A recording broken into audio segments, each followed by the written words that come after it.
Teacher Des, ikaw pa rin po yan, reminders.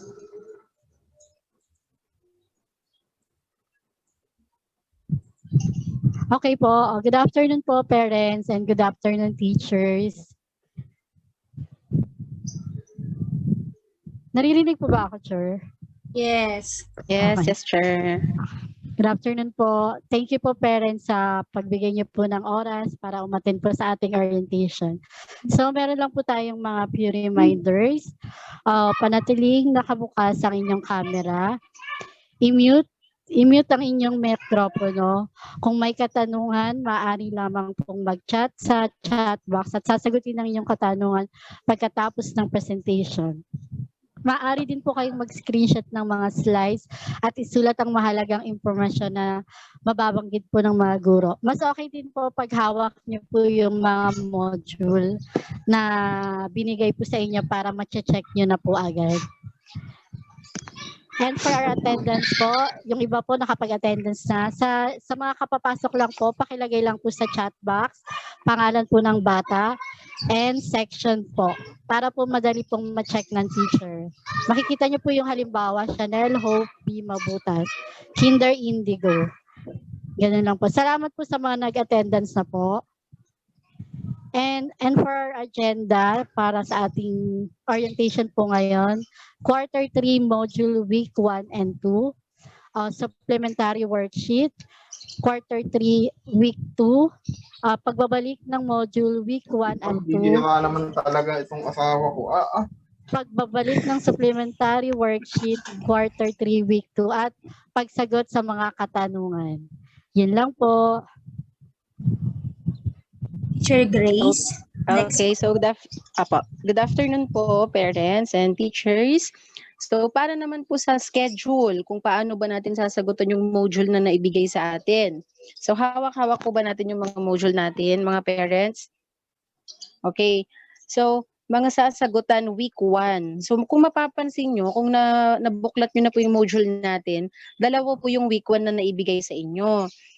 So talagang dalawa po yan, hindi po kami nagkamali. Meron pong galing sa MELC 1 at saka sa MELC 2. Ngayon, ang uunahin natin ay ang week 1. Okay, mga araw sa isang linggo at mga buwan sa isang taon. Yun po yung nasa ibabaw. Okay, so March 22, yun ay ang araw ng Lunes, bukas po yun. Pag-aralan ang maikling pagpapakilala sa aralin at sagutan ang gawain 1 at 2. Pwede nyo pong markahan yung mga module nyo kung dala ay hawak-hawak nyo po. Kumuha po kayo ng lapis tapos markahan nyo po ng date. Yun po yung March 21. March 22 po, araw ng Martes, sagutan ang gawain 3. Yun po yung may mga tracing ng buwan ng isang taon. Tapos pag-aralan ang tandaan at sagutan ang pag-alam sa mga natutunan. Okay na po ba? Next is March 24, araw ng Miyerkules. So nakikita nyo sa screen nyo, ang nakalagay ay non-curricular activities. Wala pong gagawin ng mga bata. Siguro yun yung mga araw na sila magpapahinga, o makakapag-relax, para makapagpahinga din ang isip nila sa paggawa ng module. Next slide, Sherdes. Okay, March 25, araw ng Huwebes. Ito na po yung pangalawang module ng week 1. Pag-aralan ang maikling pagpapakilala sa aralin at sagutan ang gawain sa pahina 5 at 6. Ang topic na po natin dyan ay yung taong nakatutulong sa komunidad. Sabayan niyo po yung screen kung ano po yung sinasabi ko, mga parents, para po masabayan po natin yung sa module. Buklatin niyo po yung module niyo. Yan po yung may nakalagay na third quarter, week 1 dun sa taas ng module. Yan na po yung sasagutan ng araw ng Huwebes. March 26, araw ng Biyernes, sagutan ang gawain sa pahina 7.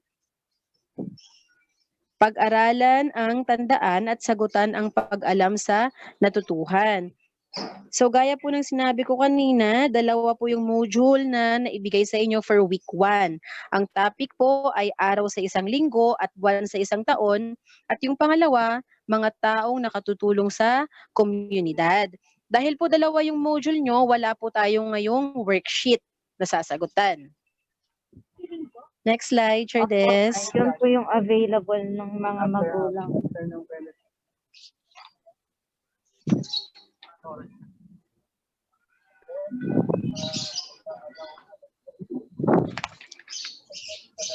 Yan na yun, Chair Des.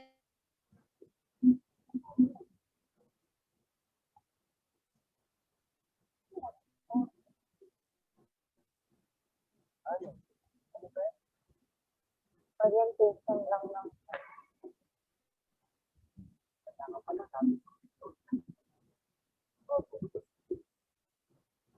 Nakamute daw si Teacher Grace po. Paki-unmute na lang, Chair Des. Thank you. para na nasasama ng ibang magulang namin. Hello, Chair. Kanina pa ako nakamute. Hindi ko napansin. Hindi naman. Ngayon lang. Ayan. Pwede ka nag-start po. Ayan, na-mute mo na naman, Chair. Na-mute na naman niya, Chair. Pa-unmute si Teacher Grace po.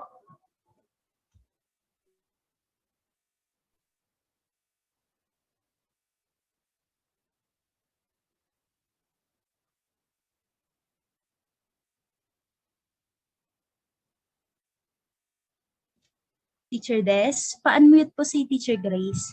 Ina-unmute ko na, Chair. Hindi na Ay, napipindot. hindi niya na-accept. Oh, accept mo, Chair Grace. Nawala yata siya, Chair. Andito siya eh. Ayan, oh. Okay. Yun. Ayun na. Oh, di ba? Ayan, okay na, Chair? Yun. Okay na. Ano, saan ako? Narinig ba ako kanina? Yes, rinig ka diyan ka naman. na. Dito ka na. Okay. So, ngayon saan na tayo, Chair Des? Sa sasagutan sa week 2. Mga sasagutan sa week 2. Yung slide, anong slide ba yun? Yung week 1 pa lang tayo, Chair.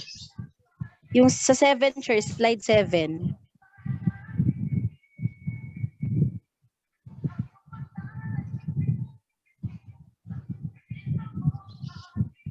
Hindi, Chair, yung sa schedule. Schedule ba? Yung Ito. after ng, yung March 29.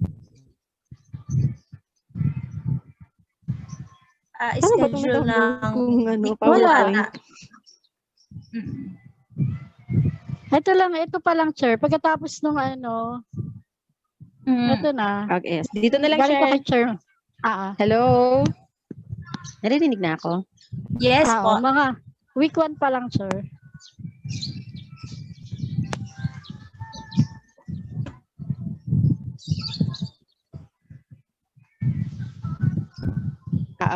Yung 29, Chair, ano ba yun? Naririnig ako. Parang nawawala Yes, na sir. naman Yes, ako. sir. Garinig ka po. Gawain 1 and 2 ka, sir. Diyan. Sige, sir. Ayan. Yan ba, Chair Kim? Yes, sir. Yes, sir. Papaliwanag lang ng konti. Nawala na. Chair Grace? Nawawala si Chair Grace. Tutuloy ko na, Chair Des. Sige po. Sige, Chair Chanda.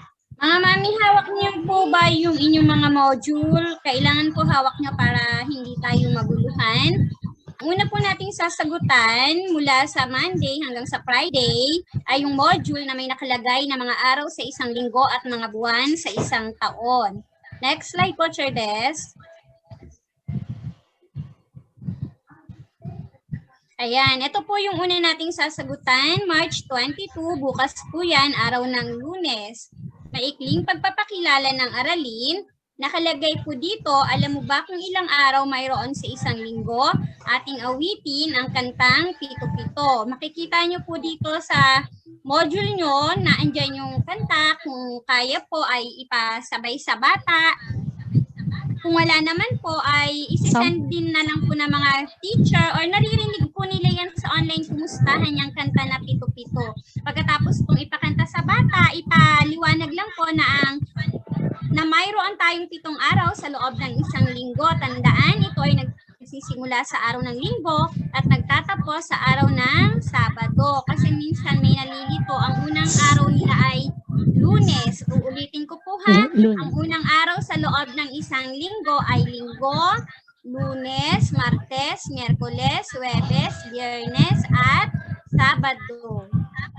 Sir Chanda, Po, sample daw ng kanta. ha? Sample daw ng kanta. kanta. Send na lang. Next slide po. Send na lang po ha.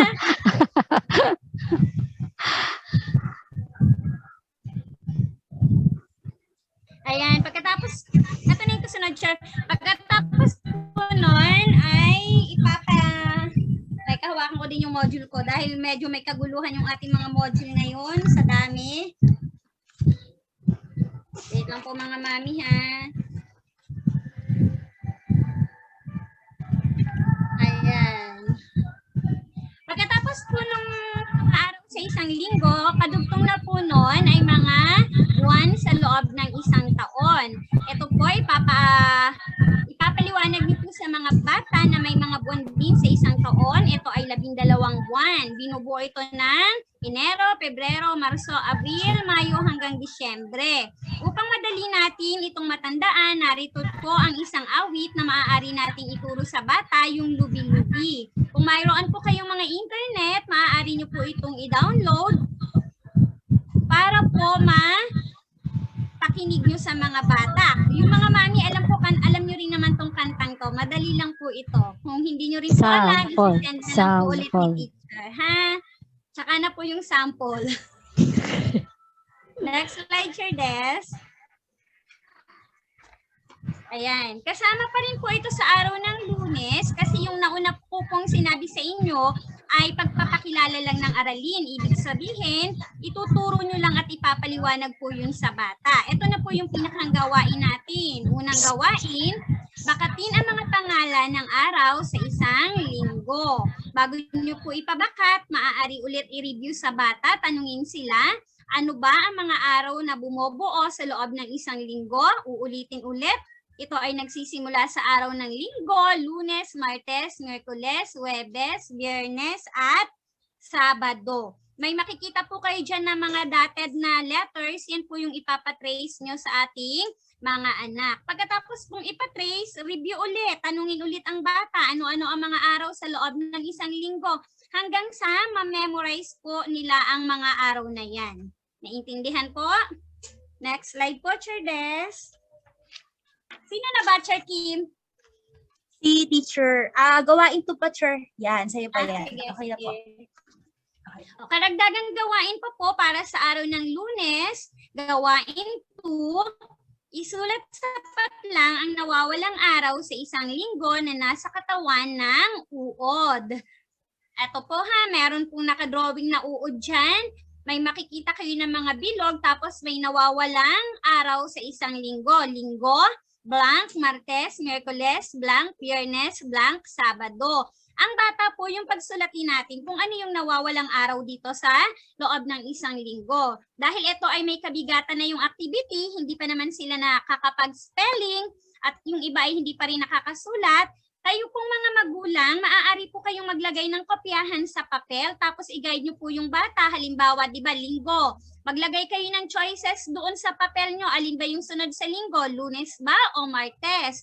Hayaan nyo po yung mga bata na gamitin yung kanilang listening skills. Tapos piliin niya doon alin ba doon yung Lunes at kokopyahin niya doon sa blank na nasa loob ng uod. Para po nalalaman natin na yung mga anak natin ay natututo talaga. Wag po i-direct kaagad na anak ang sunod sa linggo ay Lunes. I-try nyo po silang tanungin kasi kahit ganyan pa lang yung edad nila, kaya po nilang sagutin yan. Basta nasa tamang pagtatanong lang po sa inyong mga anak. Wag po laging direkta na, ito isulat mo dyan, Lunes yung nawawala dyan. Lagyan po natin ng lesson para masiguro natin na yung mga bata ay natututunan talaga kung ano yung ating itinuturo. Okay po, kung hindi pa naman din talaga makasulat, maaaring hawakan ang kamay para maging guide. Pero paunawa mga mami, sa time na ito, dapat kahit papaano ay nakakakopya na ang inyong mga anak dahil tayo ay nasa ikatlong quarter na po. Okay po. Next slide, Sir Des. Nandiyan na po ba si Teacher Angel? Teacher Angel, nandito ka na ba sa loob? Mukhang wala. Teacher, paki-ano na lang, sure. O sige, Sir. Hello. Eto na po, nasa pangalawang araw na po tayo mga mami. Sundan po ako ha. Para sa araw naman ng Martes, sagutan natin ang gawain 3.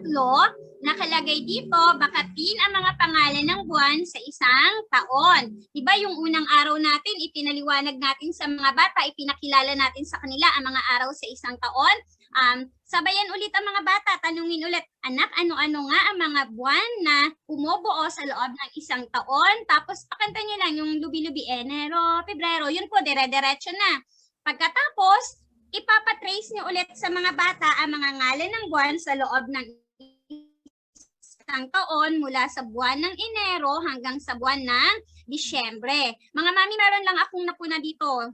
Hindi naman po hindi po to general ha, kalimitan sa section ko. Kapag po kayo ay nagtitrace, dapat po, kung ano yung mga data dyan, yun talaga yung pagdudugtong-dugtong ninyo. Sanayin yung mga bata na mag-trace ng tama, hindi yung basta-basta na lang, masabi lang po na may ginagawa. Laging tatandaan, kapag may ipinapagawa sa bata, ipagawa na po ito ng tama, maayos at malinis. Hindi yung basta na lang ma-trace. Trace na nga lang po yan eh, kaya dapat mabakat na ng mga bata kung ano yung talagang nakasulat dyan. Minsan, parang sinusulat lang yung Enero. Ang sabi po, bakatin. I-trace. Bakatin kung ano yung mga putol-putol na nakasulat na linya po dyan. Hindi basta guguhit kung saan lang gusto ng bata. At bilang magulang po, ay dapat chine-check nyo rin po yung ginagawa ng inyong mga anak kung ito ay tama o mali. Para hindi nila makasanayan na kung ano lang ang gusto nilang gawin. Tandaan po ha. Next slide po, Sir Des. Sir Angel? Nandiyan na daw Angel, po siya. present ka na ba? Ayan, sorry. Nawawala-wala po yung Gawain connection 4 na ko. po. Opo. Sa gawain 4 na ako, Teacher Des. Thank you, Teacher Chanda. Sa gawain 4 po, sa loob ng kahon, sabi po dyan sa panuto, sa loob ng kahon, gumuhit ng mga bagay na makikita sa inyong bahay sa tuwing ipinagdiriwang ang iyong kaarawan. Isulat sa baba ang buwan ng iyong kapanganakan. So, dyan po, guguhit daw po ng mga bagay yung bata ng kanyang nakikita pong na makikita sa kanya sa inyong bahay sa tuwing ipinagdiriwang po yung kanyang birthday. Halimbawa po, tanongin niyo po sa kanya, anak, ano bang nakikita mo pagka-birthday mo? Ano yung nakikita mong inilalagay? Tapos, pag sumagot po siya, hayaan niyo po na, sige nga, i-drawing mo. Ngayon, pag sinabi po niya nung bata na hindi po niya alam iguhit, tulungan niyo po. Huwag pong yung magulang yung gumuhit, pero alalayan niyo po sila kung paano po nila i-drawing po ito. Tapos po, sa baba naman po, nakasulat po dyan, isulat sa baba ang buwan ng iyong kapanganakan. So, kung kaya niya na pong isulat, ipasulat niyo po. Ngayon, kung hindi pa po, nalilito pa po yung bata, pwede po kayong gumawa ng gayahan po niya ng buwan. Tapos, siya po, hayaan niyo pa din po na sila po yung sumulat para po masanay po yung bata na magsulat na rin po. At malaman, i-explain niyo rin po sa kanya na yung buwan po na yun po yung buwan ng kanyang kapanganakan. Para po alam po ng bata pag tinatanong po siya kailan po ang birthday. Minsan po ang sagot sa amin minsan dati po nung face to face, kailan ang birthday mo? Pag sinagot po ng bata, noon po teacher, matagal pa or dati tapos na po. So dapat po alam po ng bata yung buwan tsaka po yung date. Para at least kapag mga ganun po na mga tanong, alam na po ng bata. So yun lamang po para po sa ating gawain 4. Tapos kung pwede din naman pong kulayan para po maganda, so pakulayan natin po. Yun lamang po. Sure, Angel, sa'yo po po yan, tandaan.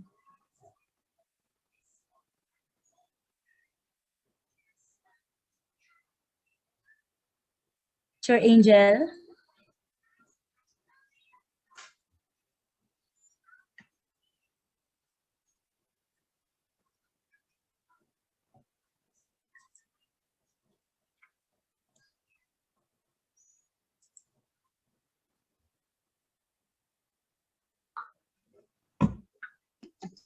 Ito po, tandaan, sa sunod naman po, ang isang linggo ay may 7 araw. Binubuo ito ng Linggo, Lunes, Martes, Merkules, Huwebes. So ito po ay i-discuss na lang po ninyo sa mga bata. So ituturo po natin sa kanila yung 7 araw po sa isang linggo. Mahalaga po na matutunan po ito ng mga bata para pagka tinanong, may alam po sila kung ano po yung mga isang araw sa isang linggo at 7 buwan po, 'di ba? Ano po, 12 buwan. Ito tuloy. Yan po, 12 buwan sa isang taon. So ituturo po ito sa mga bata at yung bawat mga buwan ay mayroong mga ipinagdiriwang. Ito ay mga pangyayari na ating ginugunit at binibigyan ng halaga. Ano-ano po ba yun? Halimbawa, yan po, pwede po ninyong ituro sa kanila na yung Enero, bagong taon. Diyan po sineselebrate yung bagong taon. Tapos yung February, Hearts Day, at kung ano-ano pa po. Yung Marso, pwede pong ituro na ito po yung ano pong tawag doon, yung Fire Prevention Month. Yan, yung mga ganon. Para at least alam po ng mga bata. Pati po yung mga birthday po nila. So, diyan po papasok kaya. Tapos, meron din po tayo yung mga kanta. So, pwede nyo po yun turo sa mga bata, yung 7 araw sa isang linggo sa YouTube. At pati din po yung lubi-lubi na kanta. So, yun po. Para madali pong maalala ng mga bata. Mas madali po kasing maituturo sa mga bata pag the way po napakanta po yung turo po sa kanila. So, yun lamang po. Teacher, next po.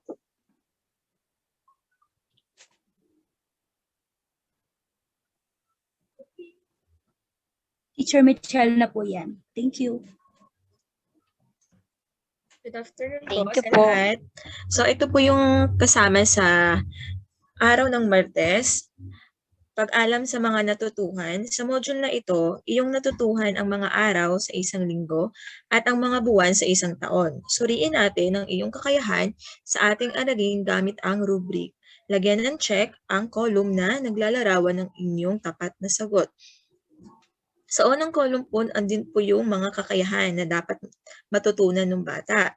Sa una po, natutukoy ang mga araw sa isang linggo at ang pangalawa ay nasasabi ang mga buwan sa isang taon. Ayun po yung lesson natin for the week 1. So sa mga pamantayan naman po, sa unang column po, nagagawang mag-isa yung may 3 star.